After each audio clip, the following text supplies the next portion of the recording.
Svikanzi naJacob kusvika mandiropafadza. Svikanzi nemutumwa chindirega. Tarira uone kuti kwakuchena. Svikanzi naJacob zuvamira. Iye kuchena ineineni. Chandiri kuda iropafadza.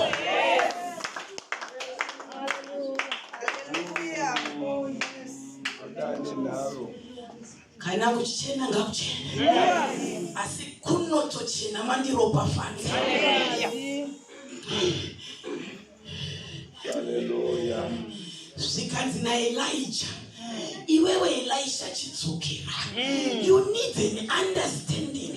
Yekuti zvimwe hazvingode kungoita kakuneta kachichairira.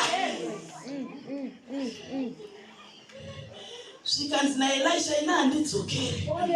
Chandiri kutongoda chete is double a portion of your anointing. Hallelujah.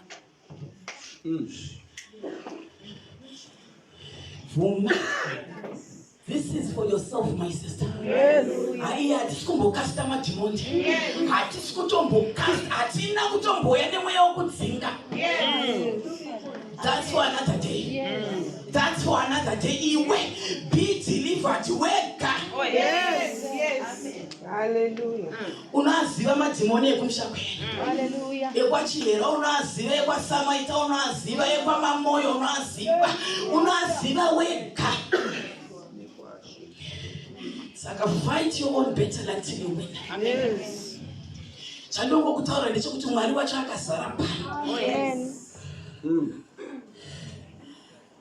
Hallelujah.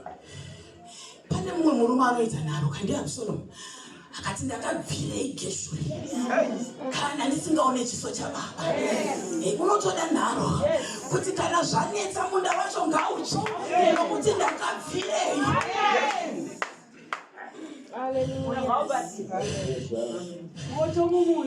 Hatitombotamba. Iwe irwa nezvekwako nhasi. Enda kumba kwako zvitaura apa ndakakunda apostol vasinomboturikawo maoko apa. Enda uchitaura wega kuti handakapambuda apa. Mama elder vasinomboita cast out. Hallelujah. Nhasi hapana chokuchema. Isusu kana takuchema tinenge takuti mbwende kumusha. Nokuti munotitadzisa kukunda. The battle is yours. Gideon anotaura kuti munonditi sei murume wehumhare. Humhare pakadai apa. Humhare pakadai apa. Zvikanzi kana. Zvikanzi zviripi. Hallelujah. Hallelujah. Zvimimbiso. The promises. We want to witness them. Saka inini ndikuda kana dziri mbwende nhasi. It's okay. Hallelujah.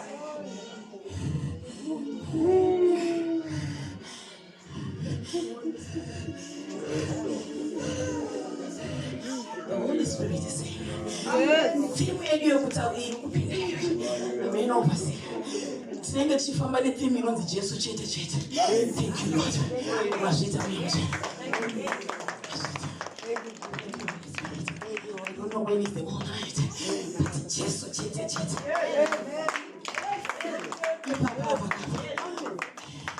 Pane vamwe vanogona kutotadza kuyambuka netumidzi twavakambobata.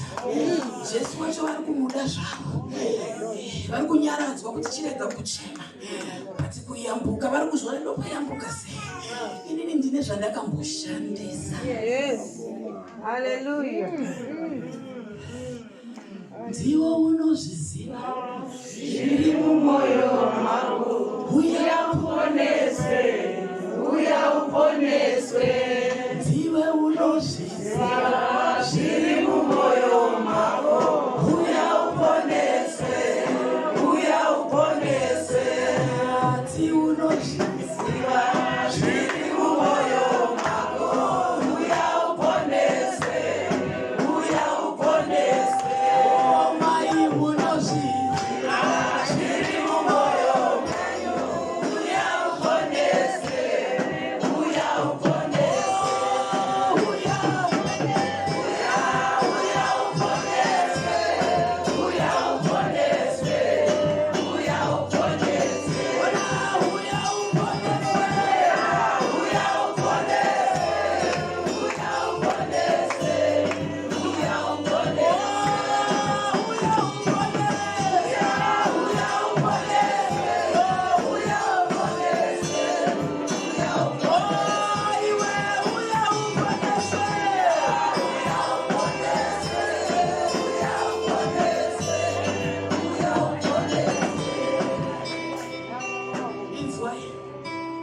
inzwai ndikataura kamwe chete ndinzwe katatu. Hallelujah. Iyo porese aitomboda iwe obvasiya mondi mfundisi mfanere aitomboda imi nokuti ndindozviziva asi chandiri kuda nhasi, it is the anointing of God. Kuti kona mombe zvaramboramba kune apa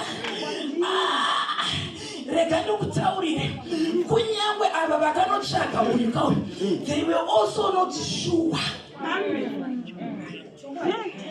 Hallelujah. Hallelujah. Nokuti rakamboramba sei kune 7. Saka chavakangoita kunonoda nawo kuti uri kudiwa iwe. Asi Mwari vane chavakaona chakanga chiri pana David, chavakatenda kuti uyu akava mangozofamba. Pane vapfana vari iwo kana uri kurorora usiku yakwandiri handidzide nyaya dzako. Chandiri kungokuita ndechekuti iyo inzvimbo it is going to be holy. Praise and worship. Please can you move your mics kumasure kuzvona. Just leave that mat, or maybe you can bring the mat down here. We just want to make this place holy. Kune vane vari kuti handidi kuti zviiwe, rega ndikutaurire unogona kuzviita pakavanda nokuti bhuku rinodaro kuti wakazviita ndikaramba ndinyerere uchifunga kuti ndakafanana nawe. Asi kana uchida kuti Mwari wezodzo ngarisandipfuure, auyozoudzaine nokuti handitoda kuzvinzwa. Antoni, iwe uri kuenda kunochema kuna Mwari wako kuti pamwe uri kufunga kuti Mwari chingava ichi here ichi chinganditadzisa kuti ndizodzwe, nokuti vamwe kavarambwa zvikanzi kwete uyu kwete uyu kwete uyu, zvikachinzi naMwari vanhu vanotarisa outside appearance.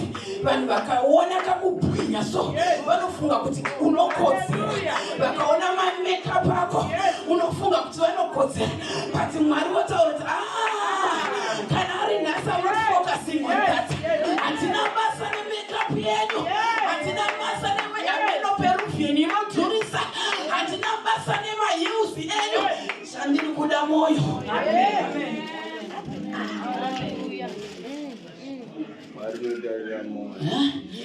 Mwari vari kuda moyo usingaonekwi vanhu, ndo vari kuda.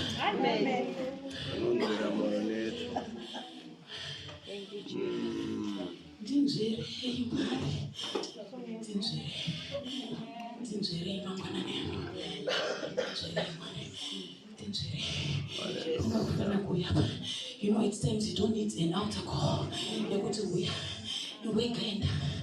wegaenda unotaura kuna Mwari wako, uya uponeswe iwe, uya uponeswe.